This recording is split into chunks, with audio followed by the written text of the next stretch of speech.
Hope is here. The way to break free with your host, Angela Pedigo, will light a flame within you. Host Angela Pedigo is an author, speaker, and certified life recovery, grief, and joy restoration coach. Angela uses her own life experiences to help you navigate and guide you to success. She also has developed tools that incorporate her faith and her drive to overcome any obstacle in life. So please welcome the host of The Way to Break Free, Angela Pedigo. Welcome, everybody, to The Way to Break Free. I'm your host, Angie Pedigo. I have a very special guest here today, my good friend, Miss Suzanne Salyer.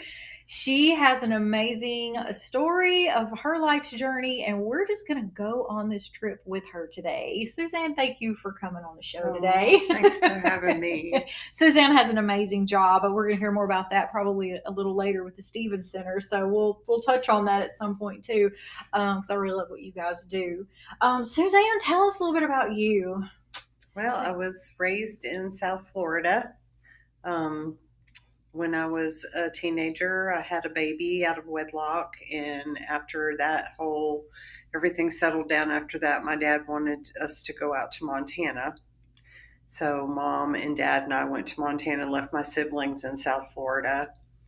And we ended up living in an Airstream camper for like 5 months and building a log house out in the mountains. So this, beach girl ended up being out in the mountains, and Mom was not happy. So we ended up going back to Florida. Dad got a job down there and went back to a different part. And a few years later, I married a guy from Eastern Kentucky, and he moved me to little old Macon County, Tennessee. You have been a little bit of everywhere. Yep, but that experience going to Montana like that changed me. Oh, I don't think that I would have ended up here and been happy. Yeah. What'd you think of Montana? Oh gosh, I love Montana today. Oh.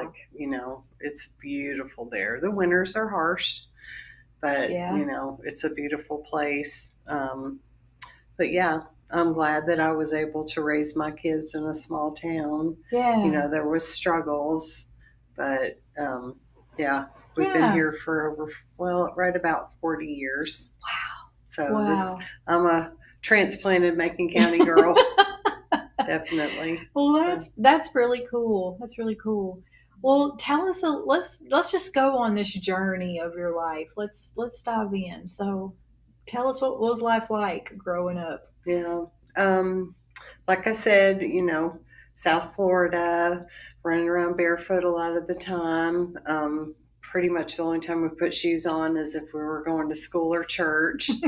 And I went to a Catholic church school, so we had to wear uniforms and all that stuff. And, lived in a neighborhood where in the 60s where everybody was close, and we did a lot of things, with our neighbors. And those were the good old days. Yeah.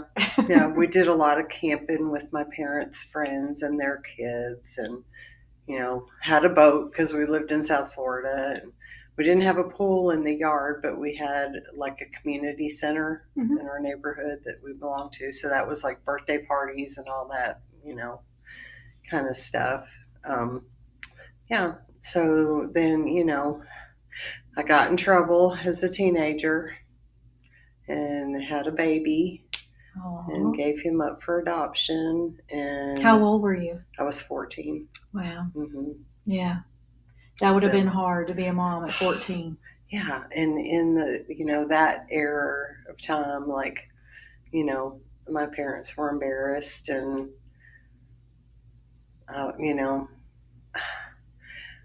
I made the decision to give him up, but there was pressure. Yeah.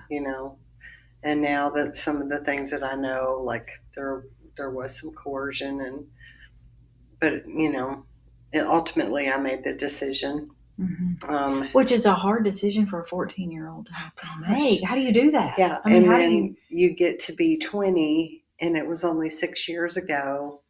And here I am marrying this guy, and he's got 2 sons who are the same age as my son. Oh. And then I ended up helping him raise them. So that was hard, Wow. It was almost like God was giving me a chance to Yes. raise boys of his age, but then I kept thinking, where's mine? So you didn't know? You didn't have Mm-mm. any Mm-mm. knowledge of him No. at all? I signed papers saying that he could come and find me when he Yeah. turned 18. So every time I moved, every time my phone number changed, I sent that information in. Do you send it into like the state or something? It was Children's Home Society of Okay. Florida. Yeah. So, I would write to them and let them know any new information. Um, Always wanted him to be able to come and find me. How did that affect you? Like, At the I time, know that's a loaded question, yeah, but because at the time, you don't even, you're just doing life. yeah, But it was always that something back here.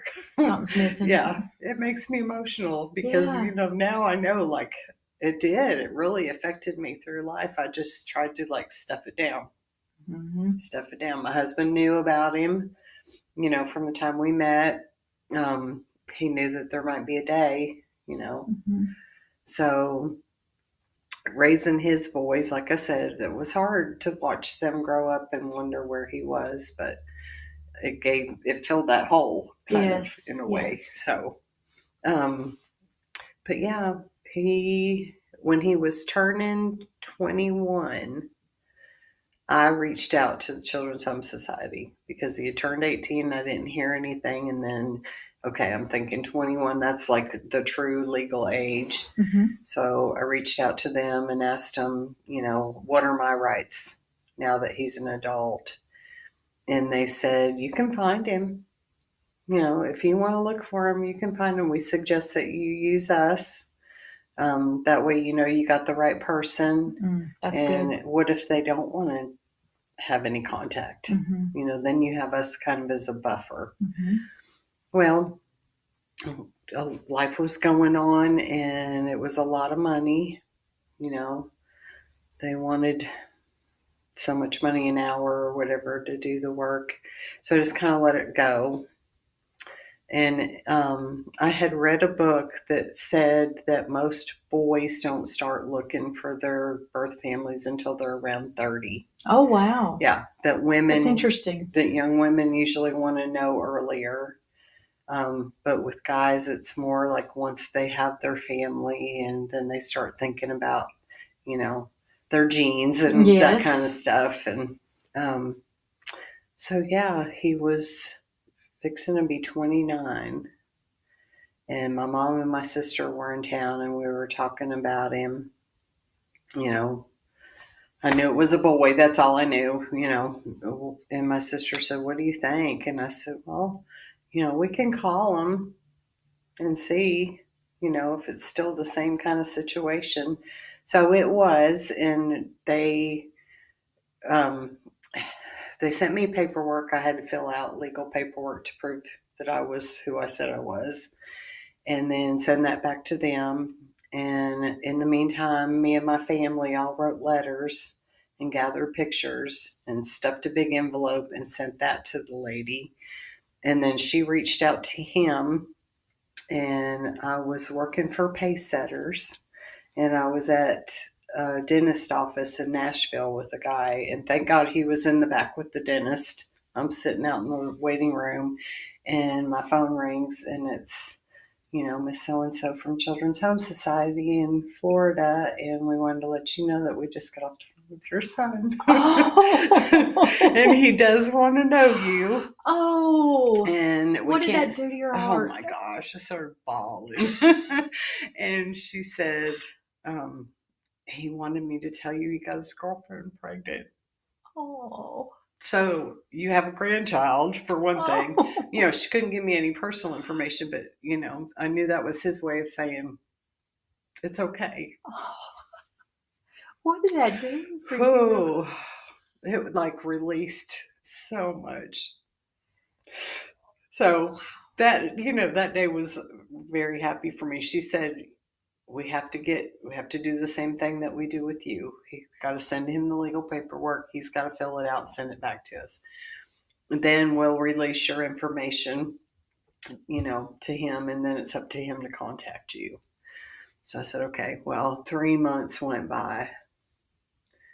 And I was like, oh, he's changed his mind, you know. Well, one night I was down at my daughter's, and I guess he had tried to call our house, which, you know, it's all on the same property. And then her phone rang, and she said, Mom, there's this really weird number or name on my caller ID. And I said, well, answer it. It was him. He said, I think you're my sister. He asked her if she, you know, who she was, because like I said, we had all written him letters. And so she chatted with him for a few minutes, and I'm like, give me the phone. And so she did. And I talked to him there at her house, and she had a friend there with the other kid. You know, it was noisy and everything. And I said, look, I just live next door. I'm going to go home. Well, he called my cell phone before I got out of the driveway. And I sat out in the front yard on the four-wheeler, talked to him till midnight. Wow. And he just he needed to tell me everything. I needed to tell him everything. So, yeah, he was almost 30 before I found him, and he's almost 50 now. Now, had you ever seen him? Did you have pictures of him? I saw him that one time when he was born through the glass at the hospital, and that's all they would let me do. So you didn't even get to hold him? Mm-mm. Wow. No. So the only thing I did was agree to it, and I signed those papers saying he could come to find me, you know, when he turned 18, and then he didn't do that. I had to go looking for him, but he was open to it.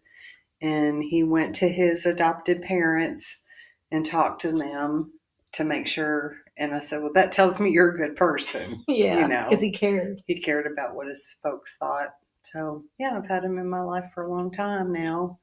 And did he end up living close to you? He lives in Florida. He's in Jacksonville. Okay. So, yeah, I was worried about him with the, you know, storms and everything. But he has 2 half siblings. I have a daughter and a son with my husband. And then my husband had 2 boys. So, you know, he's met them. And wow. Yeah, because they're close to his age, you know. And then he was so excited. You know, he had sisters, 2 adopted sisters. And then, you know, he was excited to know Lauren, but also to have a brother. That is so awesome. We're going to pause right here real quick, and we're going to take a quick break, and we'll be right back.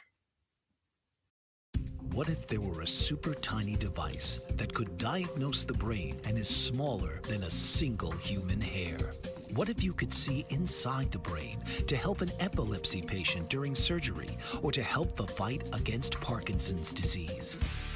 Dr. Patricia Broderick is proud to announce the Broderick Probe, a biomedical and electronic breakthrough. Imagine a probe to help with the understanding and potential cure of brain-related diseases. To learn more, listen live to the Easy Sense radio show with host Dr. Broderick, Wednesdays 7 p.m. Eastern on the Bold Brave Media Network and TuneIn Radio. And to help support the Broderick Foundation, please go to EasySense.com and learn how, with your help, we can fight these horrific brain disorders. That's EasySense.com to learn more and help support the Broderick Foundation.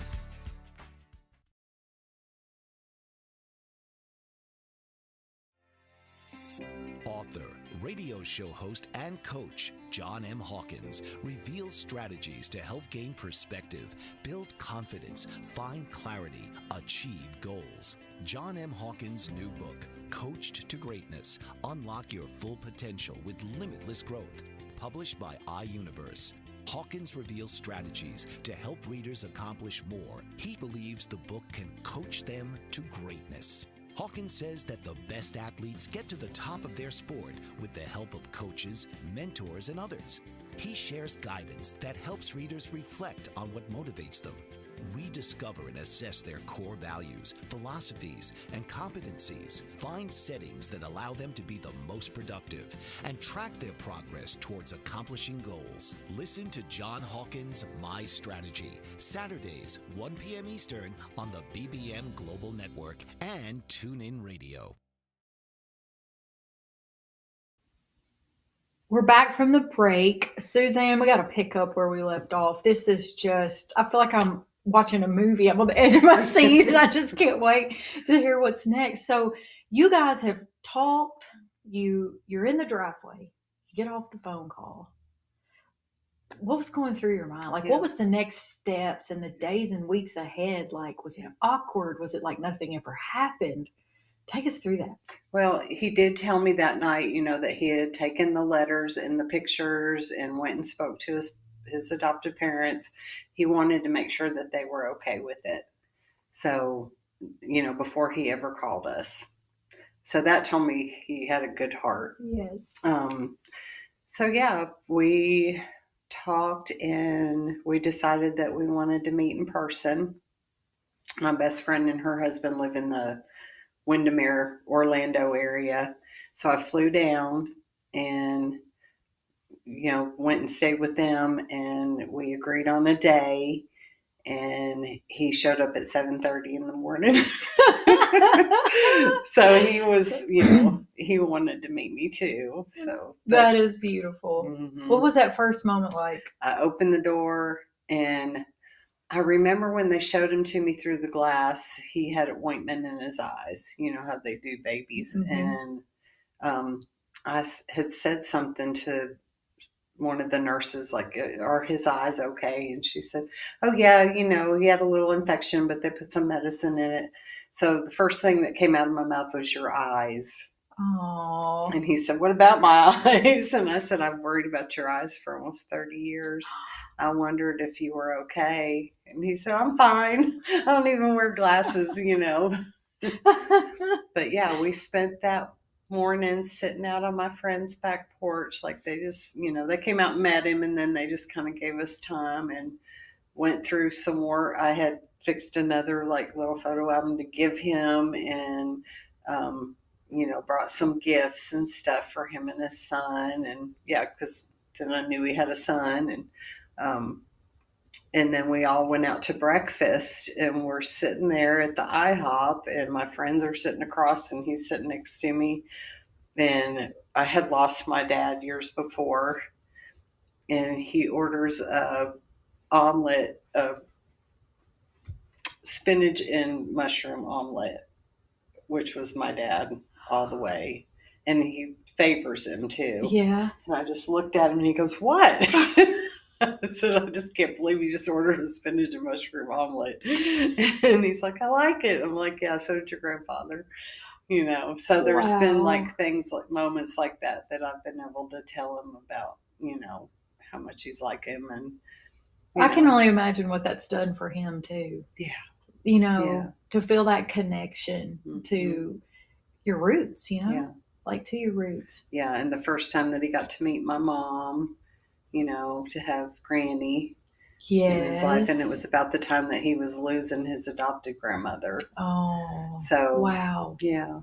I got to meet his parents. What was that like? And that was pretty awesome. His mom grabbed my face and said, thank you. Oh. And I said, thank you. You did the hard work.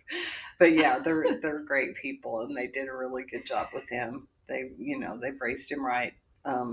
His dad told me a lot of things that he put him through when he was a teenager, which all kids go through, their stuff, but he wasn't like, a bad boy. He likes speed. He loves cars. Yeah.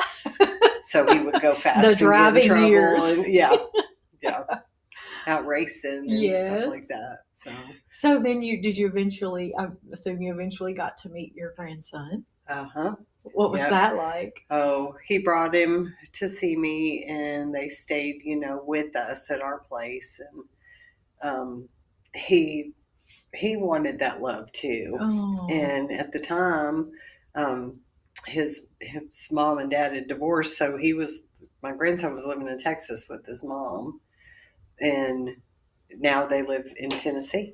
Oh, wow. He got married right out of high school and went in the Army, and now they live in Clarksville. Nice. And I have 2 great grandsons.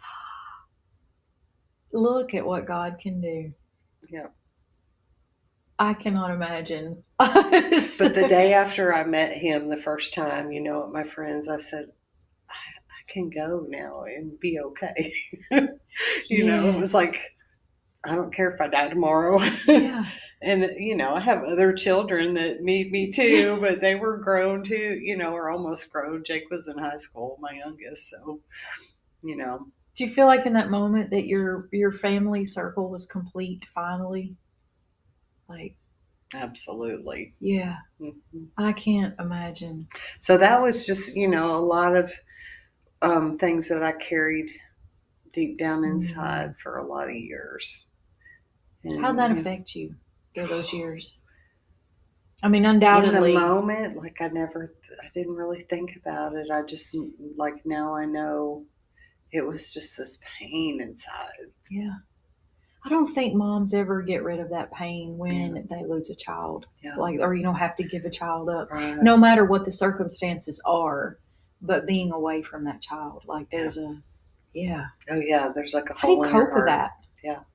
And it's like, I mean, now even though my children are grown, that's something that women go through too, is when your kids fly the nest and start their own lives and you don't have that day-to-day connection with them. And it's hard. Yeah. It really is. It is. Mm-hmm. It is definitely. Well, so tell us how have things been since then? Or like, well, you had 30 years there. So Mm-hmm. you would have been how old when he was just turning 30. So how old would you have been at that point? 44. 44. Mm-hmm. 44. So you've had several good years with him since then. Yeah. Yeah. And, we stay in touch.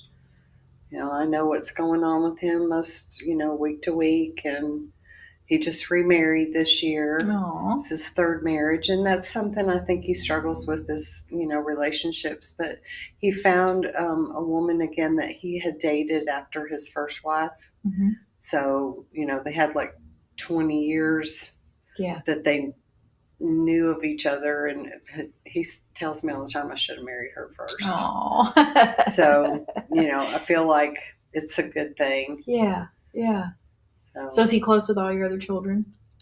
Yeah. That's like awesome. Jake was down in Florida working with the storm. He's a lineman and, David kept up with where he was and that's awesome. Yeah, there's been other times that he's been down there, he wants to know where he is. He actually tried to get together one time, and by the time David could get off work and get to Jake was on the other side of the state or headed that way. Yeah. Because the storm had already come through. But yeah. Yeah.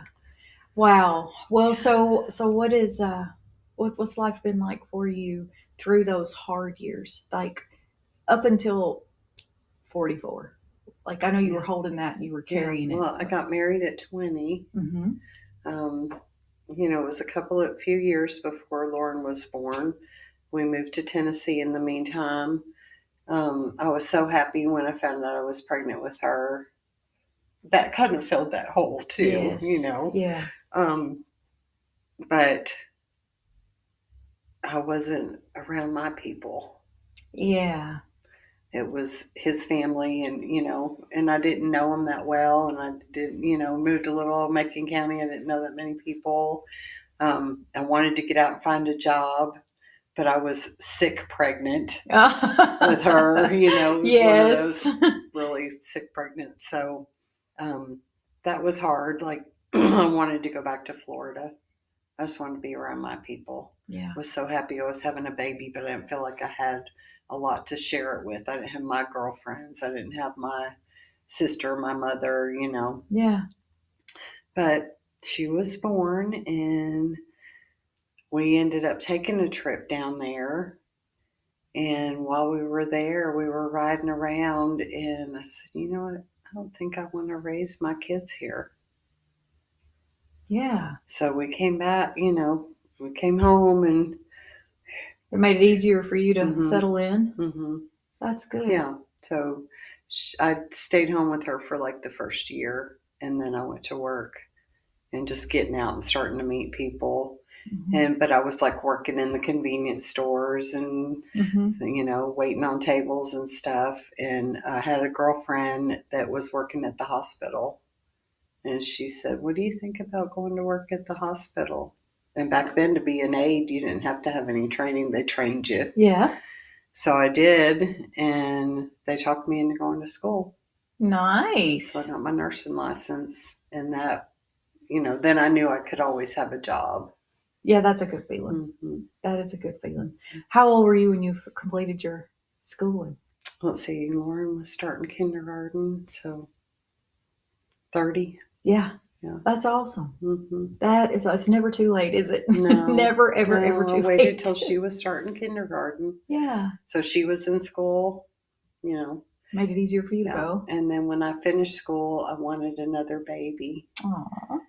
And my husband was like, "What? I wanted one right away, and you said no." And so then we had Jacob. So he's our baby. Aww. He's 30. He's your grown baby. Mm-hmm. So yeah. Yeah. He was a later life pregnancy compared to a lot of Yeah. women. So, going to his ball games and stuff, like his parents' friends were the age of, like, when the age I was when Lauren was born. So I just felt like an old woman. I felt so old compared to his friends' parents, but I feel like having him later in life kept me young. I do think that a lot of girls especially will think I've got to have kids early, but then you find it seems like the later in life people wait to have them, you get more enjoyment out of it because you're in more settled space. Right. Like life's kind of calmed down a little bit. And, it just seems like you're able to be more present and in the moment. Later in life. In between having Lauren and having Jake, then my husband's boys came to live with us. So they were, like young teens, and I was in my late 20s. You had a house full. But that was, like I said, that would kind of filled a hole for me too. Yeah. I think Lauren was like 3 when they came to live with us. So then I had these boys that were the same age as the baby that I had given up. Yeah. And so that I got to live that, through them. And a lot of times it hurt. Yeah. I thought about, what's he doing? But just getting to like be that, going to the football field, going to the basketball games, that kind of mom. Yeah, not knowing if he's playing sports or what's going on in his life. Yeah. Absolutely. We were talking before we went live today, and you were talking about there's some things that if you knew now, or if you knew then what you knew now, like things you would have left for him. I'm assuming with the agency. Can you share a little bit about that? Right. Well, with the job that I do, I've had a lot of training about brain development and kids and things that they need in their very young age, and just knowing like that separation. So, mom can carry a baby. Your voice is what they hear the whole time they're in there. So then you have a baby, and for whatever reason you're separated. They really need to hear your voice. It's a calming thing. I had one young mom that I was visiting with that told me, as mad as she was at her mother for leaving her with her grandmother, there was a recording on the phone of her mother's voice, and that helped her go to sleep at night. Wow. Just listening to her mother's voice. And, had I known those things back then, he would have had a recording of my voice, and probably something written in my handwriting, a piece of my clothing with my smell on it as a baby. Yes. Like, they talk about like if you're going to leave your baby with dad and, dad says the baby cried the whole time you were gone, leave your gown or, something that's got your scent on it. And it's a calming thing for the baby. So that's good to know. Those kind of things. I think, if there's any way possible that you could do that for your child. Yes. And the adoptive parents or the caretaker parents being willing to let them have it, to let them, that's healing for them in a lot of ways. And that was, at 14, but that was part of like something in me said, he's got to know that he was adopted. Yeah. I don't want him lied to. Yes. And he told me when I found him, like that was such a huge thing to him to know that he was never lied to. That his adoptive parents told him the truth his whole life, that I was young and I just couldn't do it. And they wanted him, so they took him. And that is two very good tips for people who are fostering, adopting, whatever. Is kids just want to be told the truth. mm-hmm. I mean, you would, if it were you in that position, you'd want to be told the truth. Mm-hmm. And if we can work through and get over the fear of allowing them to know the details or know the things about their biological families, like that's very important. It's critical for them as adult, as they're growing up through their childhood and in adult years, that can make a tremendous impact. So we're going to pause right here. We're going to take a quick break and we'll be right back. Did you know that your beliefs create your entire reality, but it's the subconscious beliefs that do most of the creating? Belief shifter and life coach Shiraz can help you identify those limiting beliefs and eliminate them, often in a single session. Like it was almost instant, like I had relief right away. Creating better health, relationships, careers, and finances. Let Shiraz help you step out of safety and into awareness. Definitely something's happening. It's like a flow inside. It feels good. Whether in person or online, Shiraz provides personal coaching, belief shifting. Visit Shiraz at energeticmagic.com or call 416-529-7429. Energetic Magic on the BBM Global Network, Tuesdays at 7 p.m. Eastern. Find your greater happiness. Be well. Be aware. Be magical.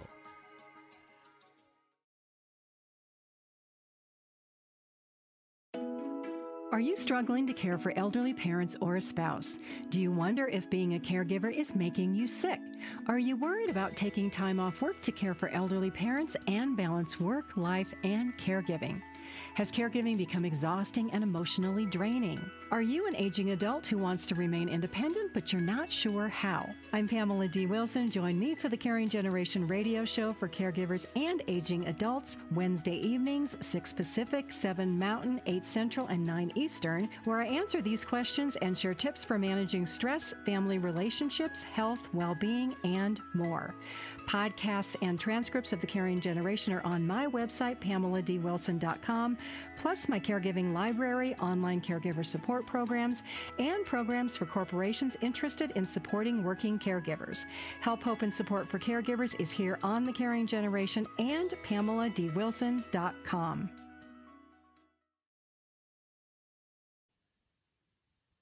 Suzanne, you and I were talking at the break, and you have found out a lot more about details, like more details about the early days and, amidst the adoption and all those things.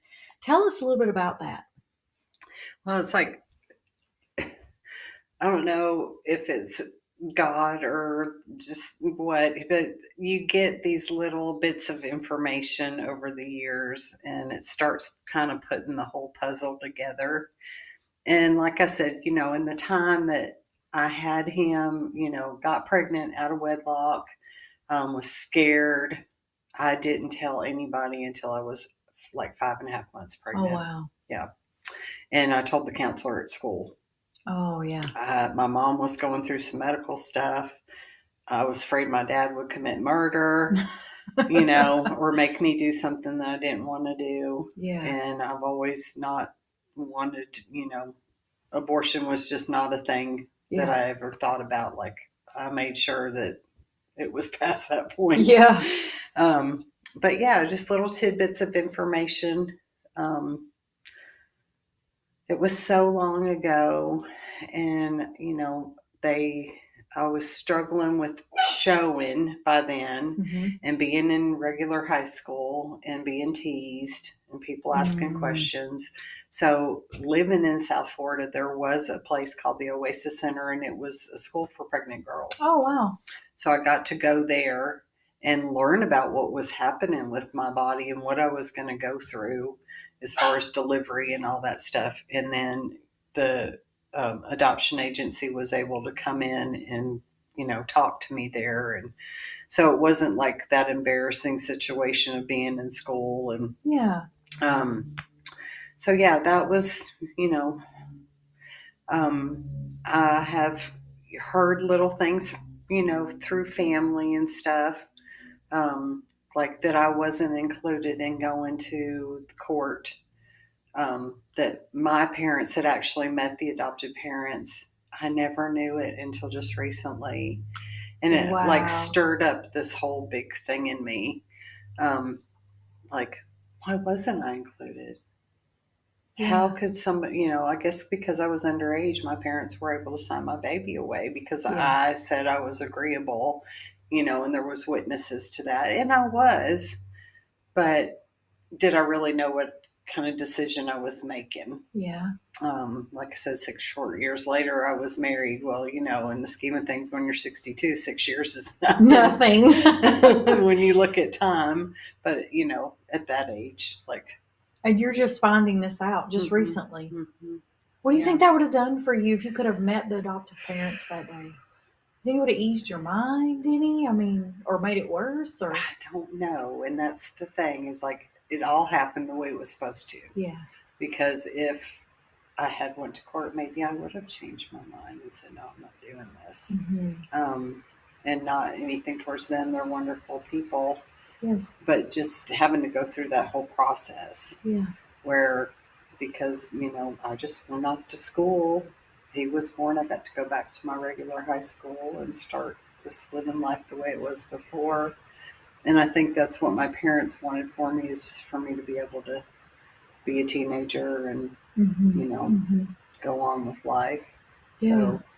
So, even though there was that hole in my heart, Yeah. Yeah. And then my mom, she made the comment the other night that, she was glad that my son didn't get to meet my dad. And I had a very special relationship with my dad. I was the youngest, and we got time when the other kids were already gone. And I said, why would you say that? Yeah. And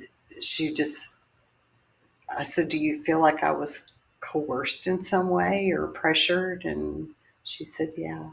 Oh. And I was like, so that brought up a whole lot. And, my mom's real elderly, and just these little bits of information that come out of her mouth. And, Yeah. She's living with you now, right? So you guys have more time for these kind of conversations. Yeah. Wow. Yeah. So things that I didn't know back then, or didn't really realize what was going on. And like I said, it all worked out the way it was supposed to. He had a wonderful childhood. He has wonderful parents. He's a wonderful son. Getting to watch him and the way he treats them. Makes you one proud mama. And the way he treats me, too. Yeah. But, just yeah. We were at an event recently, and, his mom is having some health issues, and just watching him fix her plate for her. And, that kind of stuff. It's yeah. That has to just make you just feel so proud. Yeah. So, I can't be mad at anybody. Don't want to beat myself up for any decisions that I made. I've just learned in life that, you don't question fate. Yes. It's just, yes. in God's plan for my life. Goes back to Romans 8:28. God will work all things out. Speaking of, now hearing all this backstory and then knowing what you do today for a living, it's almost like there's been decades of years leading up to a purpose, like a deep purpose for you. Tell us about that, about what you do for a living, and do you believe that everything you went through has what's carried you into your career today? Right. Being a nurse all those years, dealing with all different types of people, gave me lots of experience. I got to do different things to, make it work for my family. And there was a time where, somebody in my family was having a really hard time, and I took a year off from work and helped them. And then it was time to start looking for a job again. And I got a newspaper in the mailbox. I had stopped the subscription, you know.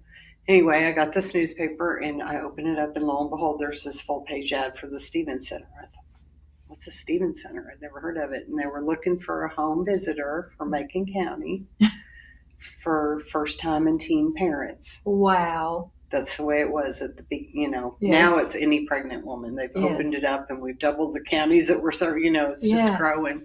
But I thought, I'm going to send my resume in. That sounds pretty neat.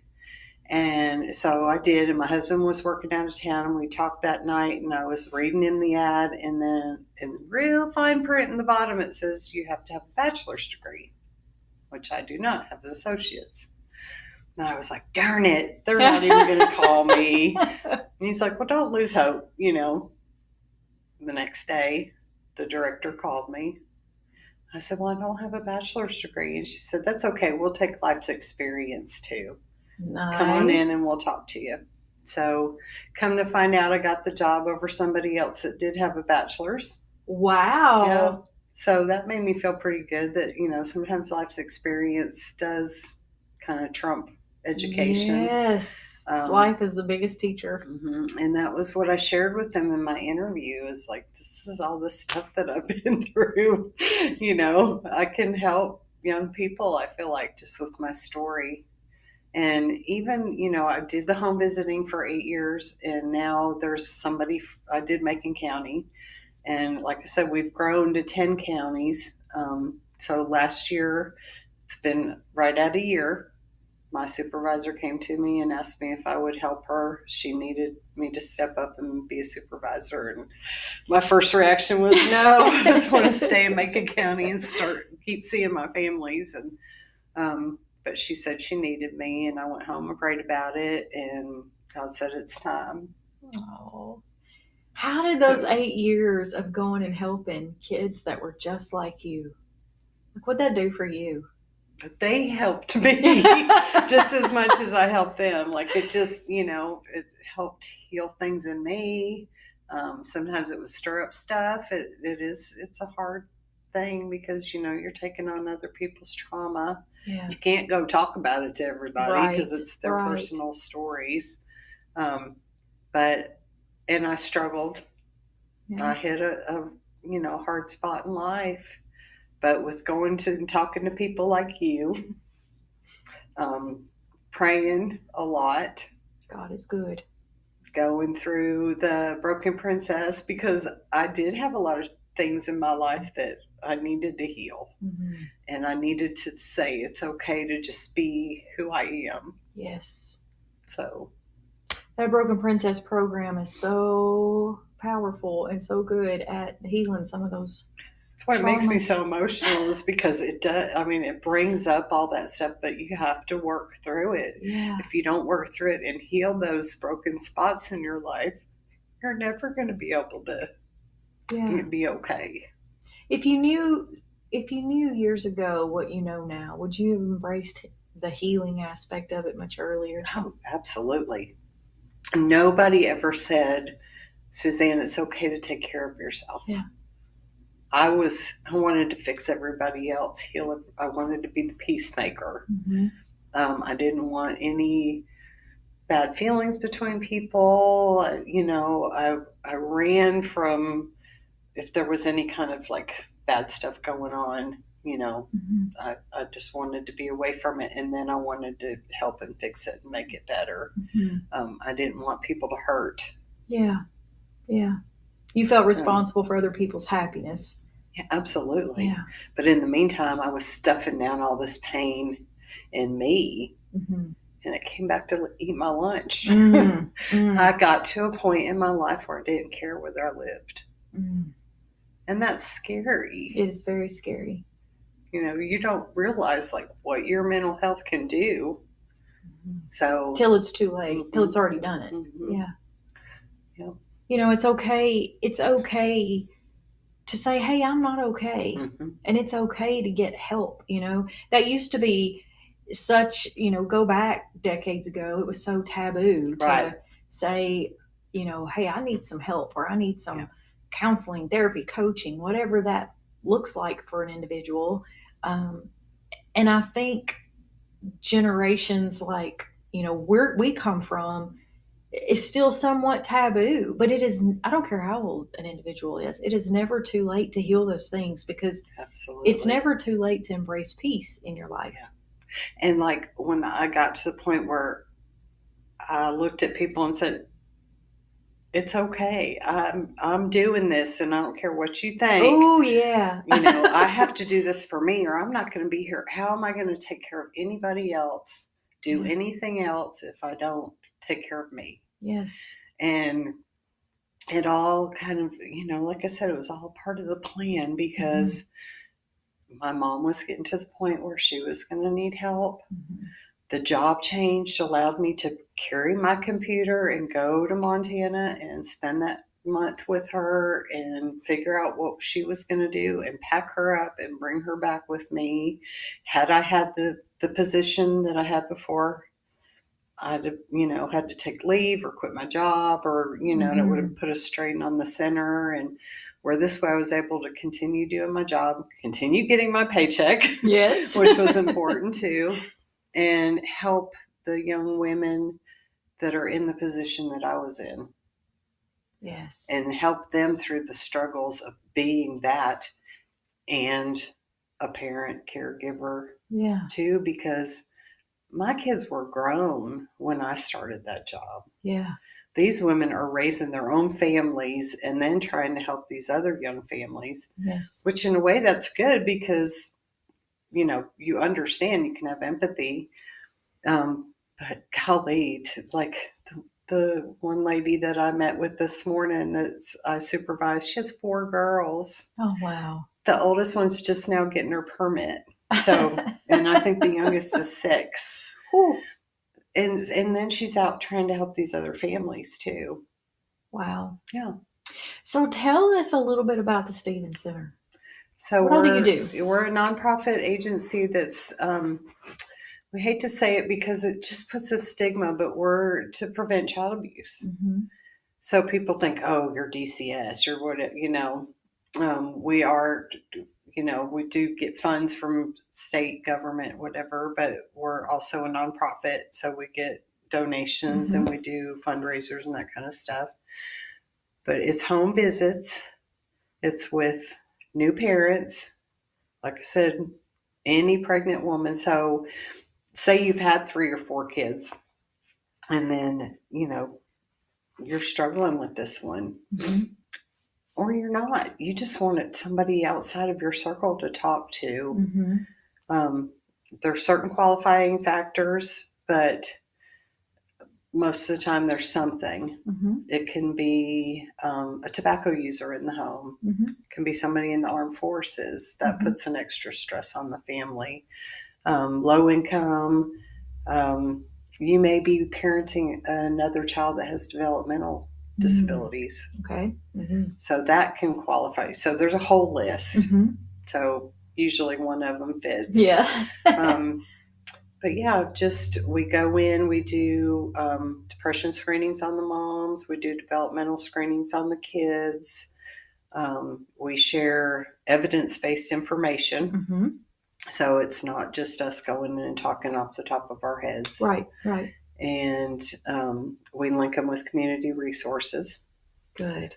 And then, just a cheerleader in the corner. Yeah. We do goal plans. Nice. We can help with financial budgets, that kind of stuff. We feel like if we help the parents be less stressed, then the children are going to benefit. Absolutely. So it's like that parallel process. Like, let me help you help this baby. Yes. So if I teach you some things to do for this baby, then this baby's going to flourish. Yes. And you'll be less stressed and less chance of doing anything that may hurt them. Well, it's like healing for the whole family unit. Yeah. Yeah. And we're not coming in there to tell them what to do. They're the parents. We're just sharing this information, and they can take it and do whatever they want to with it. And a lot of times it's 3-generation households. Mm-hmm. So you have grandma wanting to parent mom and the baby. That's a whole different struggle. So we see the whole family dynamic by going in the home. And it's hard for a lot of people to allow you into their home. Like, I get kind of panic stricken when somebody says, I'm coming to your house. It's like, okay, let me make sure everything's all right. Right. But we're not there to judge how you live. Yeah. We're there to help you, achieve your goals. Yeah. Make life better. Take a little bit of stress off.